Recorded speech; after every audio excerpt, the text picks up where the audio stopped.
अस्सलाम वालेकुम नाजरीन, उम्मीद करता हूँ आप सब खैरियत से होंगे। नाजरीन, मैं आज मौजूद हूँ नॉर्थ टाउन रेजिडेंसी फेज़ 1 में। यहाँ पर एक नामी गिरामी रियल एस्टेट जिसका नाम माशाल्लाह मलिक इंटरप्राइजेस है। यहीं पर आज बात करने के लिए हमारे साथ मौजूद हैं जनाब ज़ीशान अज़हर मलिक साहब, जो कि CEO हैं माशाल्लाह मलिक इंटरप्राइजेस के। तो बात करेंगे कुछ उनके हवाले से और कुछ उनके काम के हवाले से, और इस वक्त नॉर्थ टाउन रेजिडेंसी के अंदर क्या प्रॉपर्टी के हवाले से अपडेट्स हैं। अस्सलाम वालेकुम ज़ीशान साहब, कैसे हैं आप? वालेकुम अस्सलाम सर। और सर, काम वगैरह कैसा चल रहा है? अल्लाह का शुक्र है सर, बेहतर है। कितने अरसे से आप इस फील्ड से वाबस्ता हैं? सर मैं इस फील्ड से तकरीबन 8 साल से वाबस्ता हूँ। तकरीबन 5 साल से मैं GFS का ऑथराइज्ड डीलर हूँ। यहाँ की मार्केट की अगर बात की जाए तो दीगर इलाकों की निस्बत कैसी है? नॉर्थ टाउन रेजिडेंसी शुरू से ही अच्छी मार्केट रही है, और जब हम इंस्टॉलमेंट पे बेच रहे थे उस टाइम भी अल्लाह का शुक्र है बहुत अच्छी रही। मिड इंस्टॉलमेंट भी बहुत अच्छी रही। अब पोजीशन के बाद जबकि एक सोसाइटी आबाद हो गई है, पोजीशन में आ गई है, तो ये बहुत अच्छी मार्केट है। आप यहाँ के अलावा और किन किन इलाकों में डील करते हैं? सर क्योंकि मैं GFS का ऑथराइज्ड डीलर हूँ, तो नॉर्मली मैं सिर्फ नॉर्थ टाउन, मले टाउन, औरंगी टाउन में ही काम कर रहा हूँ GFS के साथ। यहाँ पर एक नॉर्मल मकान, फ्लैट और प्लॉट्स की कीमतें क्या चल रही हैं? वैसे तो मार्केट यहाँ की बनिस्बत बाकी इलाकों के सस्ती है। एक 80 गज का प्लॉट आपको बड़े आराम से 32 से 35 लाख रुपए में मिल जाएगा। ऑनलाइन प्रॉपर्टी पोर्टल्स के आने से आपके काम में कितनी तेजी आई? सर इस काम में ऑनलाइन पोर्टल आने से बहुत ज़्यादा फायदा हुआ है। पहले एडवर्टाइजमेंट का बहुत कम एक मौका होता था, लोग बिलबोर्ड्स या सिर्फ टीवी और यही सब यूज़ कर रहे होते थे। अब जब से सोशल मीडिया चल रहा है तो बहुत अच्छे से हर बंदा ही इसकी मार्केटिंग कर पाता है। आपके ख्याल से क्या मटेरियल की कॉस्ट बढ़ने से पुराने घरों की भी कीमतें बढ़नी चाहिए या फिर वही रहनी चाहिए?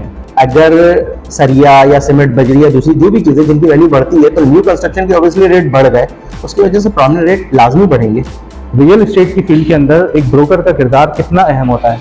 एक बंदा जो कि जॉब करता है या किसी किस्म का बिजनेस करता है, उसके पास इतना टाइम नहीं होता कि वो अपने लिए कोई अच्छी चीज ढूंढ पाए, तो उसका ज्यादातर रिलाई एक ब्रोकर के ऊपर होता है। वो ब्रोकर उसको कहीं से कोई अच्छी चीज निकाल के दे पाता है, उसकी सारी अच्छाई बुराई बताता है, उसके बाद फिर बंदा फैसला कर पाता है कि क्या मुझे ये चीज लेनी चाहिए कि नहीं। एक मकान, फ्लैट या प्लॉट लेते वक्त एक आम आदमी को किन बातों का ख्याल रखना चाहिए?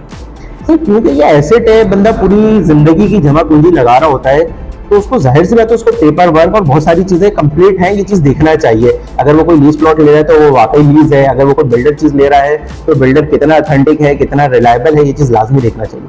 अगर कोई पार्टी सौदा कैंसिल कर देती है या बैक हो जाती है, तो ऐसे में आप उसके टोकन अमाउंट का क्या करते हैं? जो टोकन अमाउंट है वो रिटर्न हो जाती है, अनलेस कि अगर बंदा कोई चीट ना कर रहा हो, जिसने टोकन दिया है उसको कोई दूसरी सस्ती चीज मिल गई, इसकी वजह से वो टोकन रिटर्न मांग रहा है, या कोई और इस तरह का रीजन है जो कि जेन्युइन नहीं लग रहा, 2 नंबरिया चीट करना चाह रहा है, तो फिर थोड़ा सा इशू होता है, वरना नॉर्मली हम लोग टोकन वापस कर देते हैं। अच्छा, कभी ऐसा भी हुआ है कि एक ही मकान या फ्लैट के 2 खरीदार हों और दोनों ही वजीफों के यार यही वाला मकान या फ्लैट हमें चाहिए, तो ऐसे में आप क्या करते हैं?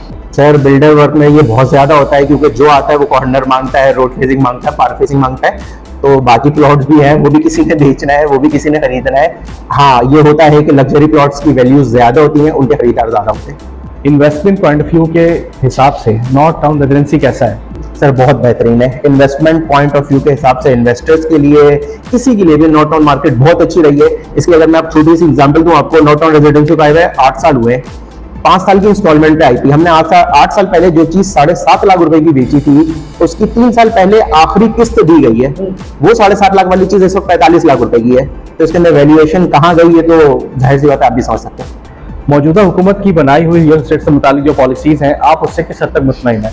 असल में जो आवाम है वो भी सही नहीं है। आवाम भी कोशिश करती है यार टैक्स बचा लिया जाए, ये बचा लिया, वो बचा लिया जाए। गवर्नमेंट भी नाजायज टैक्स ज्यादा लगाने की कोशिश करती है कि जो देने वाला है वो तो ज्यादा दे दे कम से कम। तो अगर ये दोनों तरफ से एडजस्ट किया जाए, मेरे ख्याल में से ये वैल्यूज अच्छी हो सकती है, क्योंकि टैक्स देना अच्छी बात है, टैक्स देने से मुल्क का ही भला होगा। आमतौर पर रियल एस्टेट एजेंट्स और बिल्डर हजरात को सरकारी इदारों में लीज, सबलीज और डॉक्यूमेंटेशन के हवाले से क्या क्या मुश्किलात पेश आती हैं? इस बात को इस तरह से लिया जाए कि मैं एक प्रॉपर्टी लीज करवाने जा रहा हूँ या नक्शा पास करवाने जा रहा हूँ, उसका जो चालान है वो चालान की अमाउंट बहुत कम है और मुझे देनी पड़ रही है बहुत ज्यादा। तो अगर एक बिल्डर है वो एक कोई सोसाइटी रजिस्टर कराने जा रहा है, उसने चालान तो बहुत थोड़ा सा देना है, लेकिन एक्स्ट्रा रकम बहुत ज्यादा देनी है, तो वो रकम ऑब्वियसली आवाम के ही ऊपर आएगी, मतलब बिल्डर अपनी जेब से तो नहीं देगा। आप चूंकि GFS बिल्डर्स के ऑथराइज्ड डीलर भी हैं, तो मैं ये चाहूंगा कि आप हमारे नाज़रीन को कुछ GFS के हवाले से बताइए। सर GFS एक बहुत अच्छी ग्रोइंग कंपनी है और बहुत अच्छा बिल्डर है। अगर आप देखें तो 10 साल पहले GFS को कोई नहीं जानता था। GFS सक्खर बेस्ड बिल्डर है और काफी टाइम से काम कर रहा है, लेकिन कराची में आए हुए इनको तकरीबन 10-12 साल हुए हैं और 10-12 साल में इन्होंने बहुत अच्छी मार्केट बनाई है, बहुत कुछ डेवलप किया है। अभी कराची का बच्चा बच्चा GFS जानता है। आमतौर पर आपको बिल्डर प्रोजेक्ट में ज्यादा फायदा होता है या जो आप लोगों की रेगुलर चीजें होती हैं? सर रेनोवेट चीज में हमेशा ही पैसा ज्यादा है, क्योंकि जाहिर सी बात है एक चीज मैं खरीद रहा हूँ, उसको बना रहा हूँ और फिर बेच रहा हूँ, उसमें ऑब्वियसली प्रॉफिट ज्यादा है, लेकिन उसकी सेल परचेज का साइकिल बहुत स्लो है। तो बिल्डर से हम बल्क में चीजें खरीदते हैं, बल्क में बेच लेते हैं, तो वहां हमें फायदा होता है ज्यादा। अच्छा, बाज़ स्टेट एजेंट्स दूसरे एजेंट से मुकाबला करने के चक्कर में क्लाइंट्स के सामने अपना कमीशन मार्जिन या तो बहुत कम कर देते हैं या बिल्कुल ही गिरा देते हैं, तो इस पर आप क्या कहेंगे? सर ये जब बहुत ज्यादा हालात खराब होते हैं, बिल्कुल भी सेल परचेज नहीं हो रही होती है, उस टाइम तो फिर एजेंट्स ये कोशिश करते हैं कि यार हमारी चीज बिक जाए या हम कम कमीशन पे भी काम कर लें। ये रिलाई करता है आपके ऊपर कि यार कौन सा स्टेट एजेंट किस तरह से वर्किंग कर रहा है। हाँ, चीटिंग नहीं करनी चाहिए इसके अंदर, आप अपना कमीशन कम करके अगर सौदा करना चाह रहे हैं तो इसमें कोई बुराई नहीं है, लेकिन हाँ आप चीटिंग ना करें, ना खरीदने वाले के साथ ना बेचने वाले के साथ। कोई भी प्रॉपर्टी सेल या परचेज करते वक्त एक आम शख्स का फाइलर होना कितना जरूरी है? फाइलर होना तो हर सूरत ही जरूरी है सर। फाइलर होना तो प्रॉपर्टी और इन सब से हटकर ही है, फाइलर होना बहुत जरूरी है। फाइलर होने से आपको बहुत सारे बेनिफिट्स मिल रहे होते हैं और बहुत सारी फील्ड में मिल रहे होते हैं। अगर आप प्रॉपर्टी भी कोई चीज परचेज कर रहे हैं तो उसके अंदर भी आपको टैक्स की वैल्यूएशन में बेइंतहा फर्क मिल रहा होता है। फ्लैट और अपार्टमेंट में क्या फर्क है? सर फ्लैट, एक छोटे फ्लैट और एक कॉम्प्लेक्स अपार्टमेंट में आसमान जमीन का फर्क है, और मेरी रिकमेंडेशन हमेशा यही होती है कि आप एक कॉम्प्लेक्स अपार्टमेंट, एक बड़ा कंपाउंड में अपना कोई फ्लैट लें, क्योंकि उस कंपाउंड की वजह से आपके पास प्लेग्राउंड मिल जाता है, पार्क्स मिल जाते हैं, बहुत अच्छी पार्किंग मिल जाती है। ये सारे फायदे आपको तब होते हैं जब आप किसी बड़े कॉम्प्लेक्स अपार्टमेंट में हैं।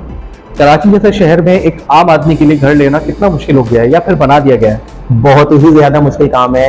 कराची जैसे इलाके में जहाँ इतनी ज्यादा महंगाई है, इतनी ज्यादा डिवैल्यूएशन है और रोज बरोज चेंजेस आ रही होती हैं, यहाँ पर एक आम आदमी सैलरी से पैसे बचाकर घर नहीं ले सकता। GFS ने एक बहुत अच्छा किरदार अदा किया है। आमतौर पर बिल्डर्स जो है वो 36 महीने की या 24 महीने की किस्तों पर कोई चीज दे रहे होते हैं। GFS ने इस चीज को बहुत ज्यादा फायदेमंद बनाया है।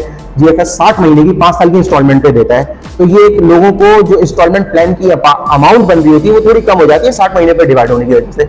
आने वाले वक्तों में प्रॉपर्टी के काम का क्या मुस्तकबिल नजर आ रहा है? तो प्रॉपर्टी का काम हमेशा से ही रहा है और हमेशा ही रहेगा। हमने अपने बाप दादाओं को भी बोलते सुना है कि यार उसको प्रॉपर्टी ले लेते तो आज ये वैल्यू थी, कल को प्रॉपर्टी लेते ये वैल्यू थी, तो आज भी आज जो प्रॉपर्टी लेते हैं वो जाहिर सी बात है 10 साल बाद 15 साल बाद उसकी वैल्यू बढ़ेगी।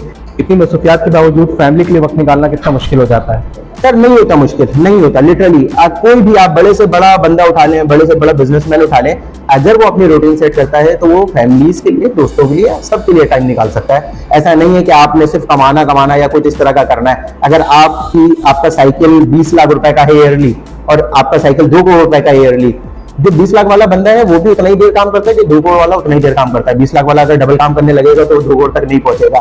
तो 2 करोड़ तक पहुंचने के लिए और 20 करोड़ तक पहुंचने के लिए आपको साइकिल का टाइम नहीं बढ़ाना है, आपको अपनी वैल्यूज बढ़ानी है, आपको चीजें चेंज करनी है। अच्छा, मैं चाहूंगा कि आखिर में आप हमारे नाज़रीन के लिए कोई अच्छा सा पैगाम दें। हर इंसान को चाहिए कि वो एक साइलेंट अर्निंग की तरफ रहे। वो एक बिजनेस कर रहा है, वो एक जॉब कर रहा है, उससे उसकी एक अर्निंग, एक फिक्स्ड अर्निंग चल रही है, लेकिन प्रॉपर्टी या इस तरह की स्टॉक एक्सचेंज हो गया या इस तरह की वो चीजें होती हैं जो कि आपकी एक साइलेंट अर्निंग होती है। उसमें आपको नहीं इंगेज होना, आपका टाइम नहीं इंगेज होना और वहां से एक अर्निंग आनी है। उसका एक बहुत अच्छा रिसोर्स प्रॉपर्टी भी है। अगर आप आज कोई प्रॉपर्टी खरीदते हैं तो उस टाइम बाद वो वैल्यूएशन बढ़कर आपको मिल रही होती है। जो चीज आपने आज खरीदी 4 साल बाद वो वैल्यू बढ़ गई होती है, उस टाइम आप देखते हैं तो आपको एक अच्छी, एक साइलेंट अर्निंग मिल रही होती है जो कि बहुत अच्छी बेनिफिशियल होती है। तो प्रॉपर्टी में इन्वेस्ट करें या कहीं भी इन्वेस्ट करें, लेकिन इन्वेस्ट करें। मैं जनाब निशान साहब का इंतहाई शुक्रगुजार हूँ कि उन्होंने अपना कीमती वक्त हमें दिया। अगर आपको ये वीडियो पसंद आई हो तो इसको ज़रूर लाइक करें, शेयर करें और हमारे चैनल को ज़रूर सब्सक्राइब करें। साथ ही आप हमें फेसबुक पे फॉलो करना ना भूलें। कमेंट सेक्शन में अपनी राय से ज़रूर आगाह करें। माशाल्लाह मलिक इंटरप्राइजेस के नाम से आपको एक फेसबुक पेज भी मिल जाएगा जहाँ पे जाके आप इनकी तमाम तर इन्वेंट्रीज देख सकते हैं। वेबसाइट का लिंक आपको नीचे डिस्क्रिप्शन में मिल जाएगा। ज़्यादा चाहेंगे। अल्लाह हाफ़िज़।